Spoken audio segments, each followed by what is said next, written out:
모든 사람이 호적하러 각각 고향으로 돌아가매 요셉도 다윗의 집 족속이므로 갈릴리 나사렛 동네에서 유대를 향하여 베들레헴이라 하는 다윗의 동네로 그 약혼한 마리아와 함께 호적하러 올라가니 마리아가 이미 잉태하였더라. 거기 있을 그 때에 해산할 날이 차서 첫 아들을 낳아 강보로 싸서 구유에 뉘었으니 이는 여관에 있을 곳이 없음이로라. 오늘부터 누가복음 강해를 시작하겠습니다. 누가복음 전체 시리즈 제목은 하나님 나라를 사는 성도입니다. 하나님 나라는 우리가 죽고 난 뒤에 가는 천국 혹은 예수님께서 재림하시고 난 뒤만을 가리키는 표현이 아닙니다. 하나님 나라는 바로 지금, 바로 여기에 있습니다. 예수님이 이 땅에 오신 바로 그때부터 지금까지 하나님 나라는 이 땅에 존재하고 있습니다. 누가복음은 바로 그 하나님 나라의 기록인 것입니다. 그러므로 우리가 누가복음을 읽는다는 것은 그저 옛날에 살았던 예수라는 사람에 대한 이야기를 읽는 것이 아닙니다. 바로 지금, 바로 여기 내가 속해 있는 하나님 나라에 대해서 알아가는 것입니다. 바로 지금, 바로 여기 하나님 나라 백성으로서 내가 어떻게 살아야 할지를 알아가는 것입니다. 오늘은 교회 잔치가 있는 날이라서 제가 짧게 설교하도록 하겠습니다. 누가는 누가복음과 사도행전의 저자입니다. 그리고 누가복음과 사도행전은 한 세트입니다. 누가는 예수님의 탄생으로 말미암아 하나님 나라가 이 땅에 임하였고 그 하나님 나라가 어떻게 예루살렘과 온 유대와 사마리아와 땅 끝까지 퍼져가는지를 누가복음과 사도행전을 통해서 우리에게 보여줍니다. 그 시작이 바로 누가복음 1장과 2장인 것이죠. 그래서 오늘 본문은 누가복음 1장과 2장 전체입니다. 1장과 2장은 예수님의 탄생과 어린 시절을 그리고 있습니다. 전체 스토리에서 서론에 해당하죠. 특별히 누가복음 1장과 2장은 하나님 나라의 시작이다 보니 하나님 나라의 특징이 아주 잘 드러나 있습니다. 저는 세 가지를 찾을 수 있었습니다. 바로 이 땅에 임한 하나님 나라의 세 가지 특징인 것이죠. 첫 번째부터 살펴보겠습니다. 첫 번째는 찬양입니다. 누가복음 1장과 2장에는 놀라울 정도로 많은 찬양이 기록되어 있습니다. 마리아의 찬양, 사가랴의 찬양, 천사들의 찬양, 목자들의 찬양, 시므온의 찬양, 총 5번의 찬양입니다. 누가는 의도적으로 이 찬양들을 기록합니다. 우리가 성찬이 있던 주일날 함께 나누었죠. 찬양은 사람이 하나님을 사랑하는 방법입니다. 하나님과 사람은 사랑으로 함께합니다. 그런데 하나님은 사람을 창조하시고 다스리시고 인도하시고 구원하심으로 사랑하시는 방면에 사람은 하나님을 찬양하고 경배하는 것으로 사랑합니다. 하나님 나라가 이 땅에 임한 것을 아는 자는 찬양합니다. 자신이 하나님 나라 백성이 되었음을 아는 자는 찬양합니다. 우리가 주일 예배를 드리는 이유가 어디에 있습니까? 바로 하나님을 찬양하기 위해서이지요. 우리가 살아가는 가장 큰 이유가 어디에 있습니까? 하나님께 영광을 돌리며 하나님을 찬양하기 위해서인 것입니다. 우리가 배웠던 소요리 문답 1문항이 바로 이것을 말하고 있지요. 성도는 자신의 환경이나 상황과는 관계없이 찬양합니다. 어떤 경우에도 하나님께서 나와 함께 계심을 믿기 때문에 찬양합니다. 하나님 나라 백성은 언제나 찬양합니다. 그리고 이 땅에서 찬양하는 하나님 나라 백성들은 천국에서도 동일하게 찬양하게 될 것입니다. 하나님 나라의 첫 번째 특징은 찬양입니다. 이어서 두 번째 특징은 성전입니다.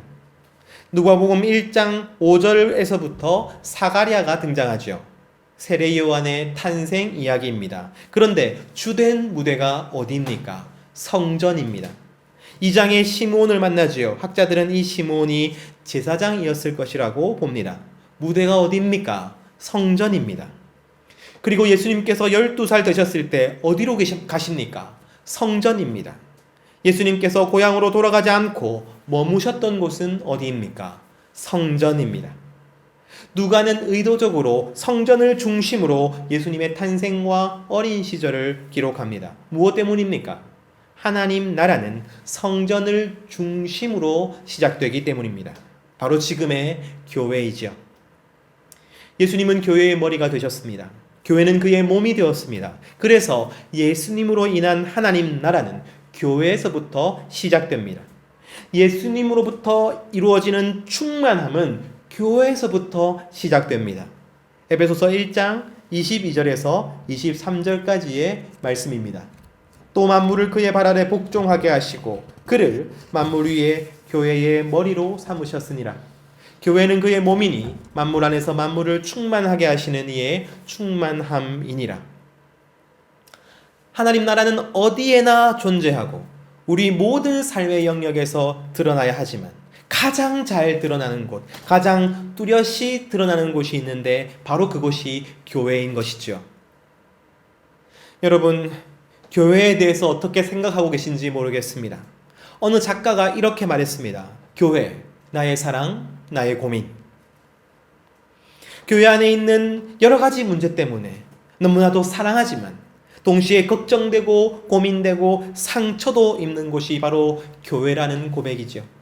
하지만 요즘에는 그렇지도 않은 것 같습니다.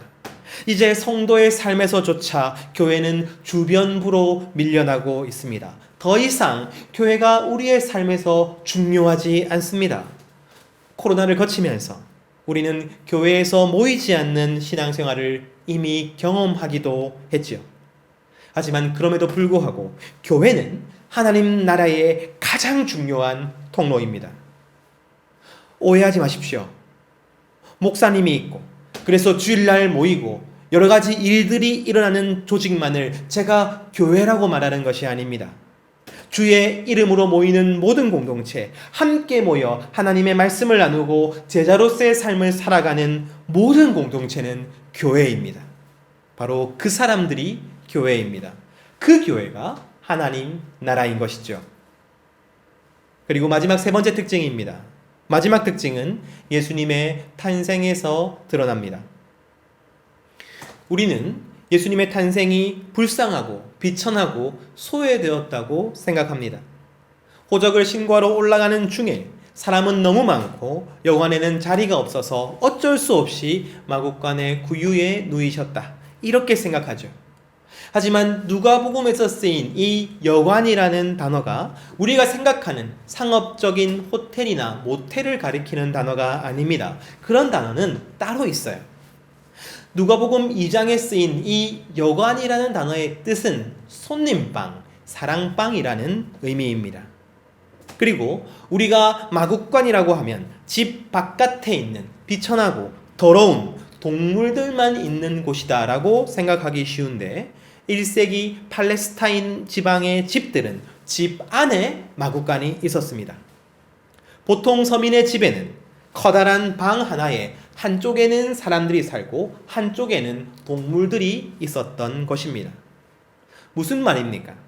우리가 생각할 때 예수님의 탄생이 아주 불쌍하고 낮고 초라하고 부족한 환경에서 이루어졌다고 생각하기 쉬운데 그렇지 않은 거예요. 예수님은요, 어느 가정, 물론 잘 사는 가정은 아니었습니다. 그 집에는 손님방이나 사랑방이 없었습니다. 평범한 서민의 집이었습니다. 하지만 그 가정은 요셉과 마리아를 환대하였습니다.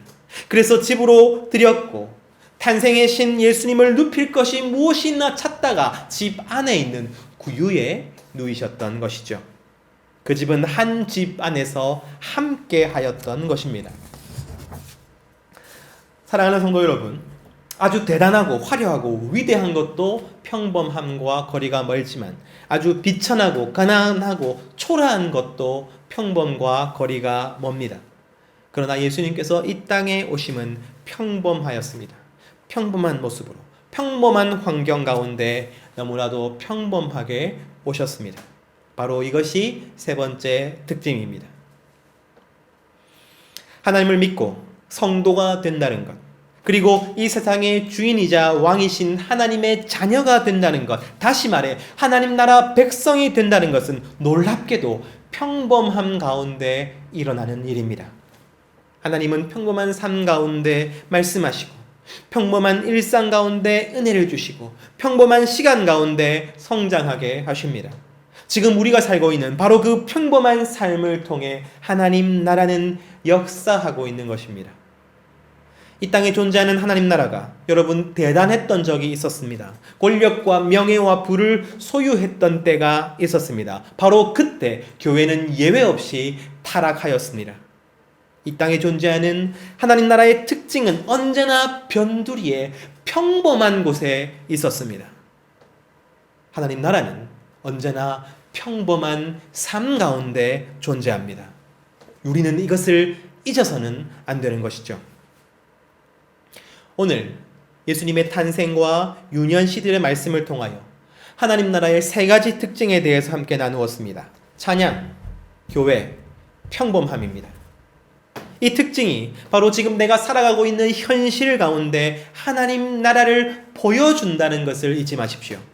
마치 하나님 나라가 없는 것 같고 세상의 가치와 세상의 기준과 세상의 주장만이 범람하고 있는 것 같을 때 그 이유가 어디에 있습니까? 하나님 나라는 너무나도 평범하게 임하기 때문입니다. 너무나도 평범한 모습으로 이 땅 가운데 있기 때문입니다. 그럼에도 불구하고 내가 하나님 나라를 누리고 있다는 증거가 무엇입니까? 바로 그것은 찬양입니다. 내 삶에 찬양이 얼마나 존재하는지를 확인하면 되는 것입니다. 나는 얼마나 감사의 기도를 드리고 있습니까? 나는 얼마나 하나님께 영광을 돌리고 있습니까? 나는 지금 얼마나 찬양하고 있습니까? 다른 것이 아니라 나의 찬양이 바로 하나님 나라 백성이라는 증거인 것이죠. 그리고 마지막으로 이 교회에서 우리는 하나님 나라를 더욱 경험해야만 합니다. 교회는 눈으로 보이고 귀로 들리고 몸으로 느껴지는 하나님 나라가 되어야 합니다. 적어도 이 교회는 세상의 기준과 세상의 법칙으로 움직여지는 것이 아니라 하나님 나라의 기준과 하나님 나라의 법칙으로 움직여야 하는 것이죠. 하나님 나라는 찬양이 넘쳐야 합니다. 그러므로 교회 안에는 찬양이 넘쳐야 합니다. 감사가 넘쳐야 하는 것이죠. 그래야 우리가 이 세상 가운데 하나님 나라 백성으로 올바르게 살아갈 수 있는 것입니다. 바로 여기가 승부처입니다. 이 예배가 승부처고 찬양과 기도의 시간이 승부처고 나눔의 시간이 승부처인 것입니다. 그러므로 평범함 가운데 찬양하며 교회 안에서 더욱 찬양하는 하나님 나라 백성이 되시기를 간절히 소망합니다. 하나님의 나라가 우리의 삶 가운데 더욱더 명확하게 되기를 간절히 소원합니다.